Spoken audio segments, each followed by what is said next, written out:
आलोक मौर्य और ज्योति मौर्य एसडीएम की कहानी। स्वीपर पति ने पढ़ा लिखाकर बनाया पीसीएस अधिकारी, विश्वासघात का खुलासा। जी हां, हम बात कर रहे हैं ऐसे शख्स की जिसने एसडीएम बनकर दिया अपने पति को धोखा। मौर्य अपने पद का दुरुपयोग करते हुए मेरे जिला पंचायत अधिकारी, राज अधिकारी, जो कि सर बहुत ईमानदार अधिकारी है, उनसे बार बार शिकायत कर रही है कि इनको बर्खास्त कर दीजिए। कहाँ कहाँ आपने शिकायत की है? सर मैंने मुख्यमंत्री क्या की है सर, धूमनगंज थाने में सर मैं 10 बार गया हूँ सर। मेरी शिकायत 2 महीने से नहीं लिखी जा रही। कितने बच्चे हैं आपके? सर 2 बेटियां हैं मेरी सर। इसके साथ इस बात का खुलासा तब हो पाया जब आलोक मौर्य ने मीडिया को एक डायरी सौंपी, जिसमें उन्होंने अपनी पत्नी ज्योति मौर्य पर भ्रष्टाचार को लेकर चौंकाने वाले आरोप लगाए हैं। डायरी में उसकी अवैध गतिविधियों का विस्तृत रिकॉर्ड है, जिसमें अनौपचारिक तरीकों से प्रतिमाह लगभग 6 लाख रुपये की वसूली भी शामिल है।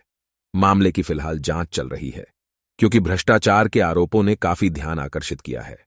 मैं आपको बता दूं, वास्तविक जीवन की यह कहानी बॉलीवुड की फिल्म सूर्यवंशम की याद दिलाती है, जहां एक अनपढ़ आदमी अपनी पत्नी को पाराता है और पत्नी को आईएएस अधिकारी बनने के सपने को पूरा करने में मदद करता है। ऐसी ही एक कहानी एक मोड़ के साथ सामने आती है।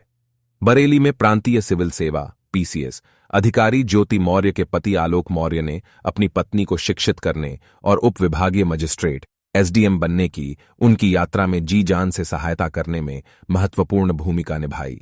हालांकि इस पद को प्राप्त करने के बाद ज्योति की अवैध संबंध में संलिप्तता सामने आई, जिससे कई चौंकाने वाले खुलासे और आरोप लगे, जिनमें भ्रष्टाचार के आरोप भी शामिल थे। यदि हम बात करें आलोक और ज्योति मौर्य की पृष्ठभूमि, तो शुरुआत में पंचायत राज विभाग में चतुर्थ श्रेणी कर्मचारी रहे आलोक मौर्य को 2009 में इस पद के लिए चुना गया था। 2010 में उन्होंने ज्योति से शादी की। आलोक ने ज्योति को शिक्षित करने का बीड़ा उठाया, जिन्होंने लोक सेवा आयोग की परीक्षा में महिलाओं के बीच तीसरा स्थान हासिल किया और अंततः कुल मिलाकर 16वें स्थान पर रहीं।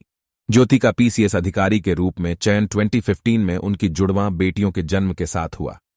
ज्योति के अफेयर की शुरुआत की बात करें तो पीसीएस मामले के विवरण से पता चलता है कि 2020 में ज्योति ने गाजियाबाद में तैनात जिला कमांडेंट होमगार्ड के साथ बातचीत शुरू कर दी, जिससे अवैध संबंध बन गए।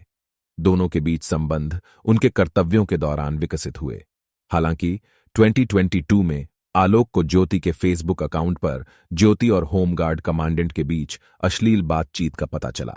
आलोक ने ज्योति से विरोध दर्ज किया, जिसके परिणाम स्वरूप बहस हुई और ज्योति ने जान से मारने और कारावास की धमकी दी। 22 दिसंबर 2022 को आलोक ने ज्योति और होमगार्ड कमांडेंट को लखनऊ के एक होटल में रंगे हाथ पकड़ लिया। अपनी जान के डर से आलोक मौके से भाग गया। इसके अलावा आलोक का दावा है कि उसे या तो स्वैच्छिक तलाक स्वीकार करने या संभावित हत्या सहित गंभीर परिणाम भुगतने की चेतावनी मिली थी।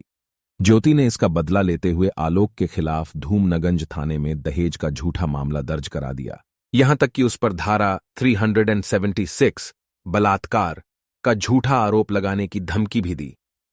क्या है आलोक मौर्य की शिकायतें और आरोप? आलोक ने ज्योति पर गाजियाबाद के होमगार्ड कमांडेंट के साथ संबंध होने का आरोप लगाते हुए होमगार्ड मुख्यालय में औपचारिक शिकायत दर्ज कराई। उन्होंने यह भी आरोप लगाया कि ये दोनों उन्हें नुकसान पहुंचाने की साजिश रच रहे हैं। आलोक ने कई व्हाट्सएप चैट और एक कॉल रिकॉर्डिंग प्रस्तुत की, जिसमें ज्योति को जान से मारने की धमकी देते हुए सुना जा सकता है। चल रही जांच आरोपों और प्रतिदावों के पीछे की सच्चाई का पता लगाने के लिए मामले की अभी उच्च सत्र स्तर पर जांच चल रही है। अधिकारी आलोक और ज्योति दोनों द्वारा प्रस्तुत व्हाट्सएप चैट और कॉल रिकॉर्डिंग सहित सबूतों की जांच कर रहे हैं।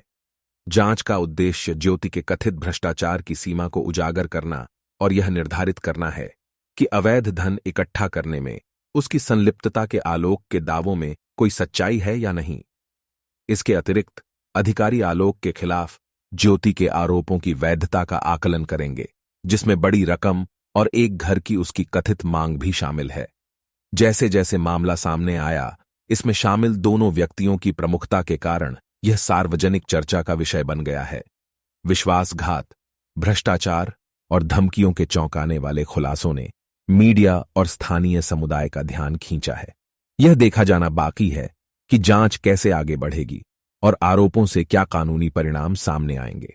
आरोपों और प्रतिदावों के पीछे की सच्चाई अंततः आलोक और ज्योति दोनों के लिए कार्रवाई की दिशा और संभावित कानूनी नतीजों का निर्धारण करेगी। आलोक मौर्य और ज्योति मौर्य की कहानी एक सबक के रूप में कार्य करती है कि वास्तविक जीवन में भी आकांक्षा और समर्थन की कहानियां अप्रत्याशित मोड़ ले सकती हैं। व्यक्तिगत पसंद और कार्यों के प्रभाव के दूरगामी परिणाम हो सकते हैं, जो न केवल व्यक्तियों को बल्कि उनके परिवारों, रिश्तों और पेशेवर प्रतिष्ठा को भी प्रभावित करते हैं। सोशल मीडिया पर हो रही है तीखी प्रतिक्रिया।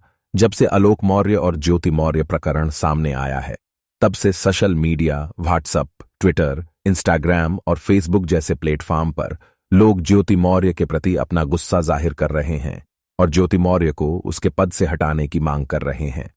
लोग इसे बेवफाई का नाम दे रहे हैं।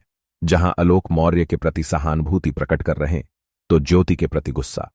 लोग तरह तरह के मीम बनाकर इस प्रकरण में प्रतिक्रिया दे रहे हैं। इस प्रकरण में आपकी क्या प्रतिक्रिया है, कृपया नीचे कमेंट बॉक्स में अवश्य बताएं। साथ ही इस वीडियो को अपने मित्रों के साथ भी साझा करें।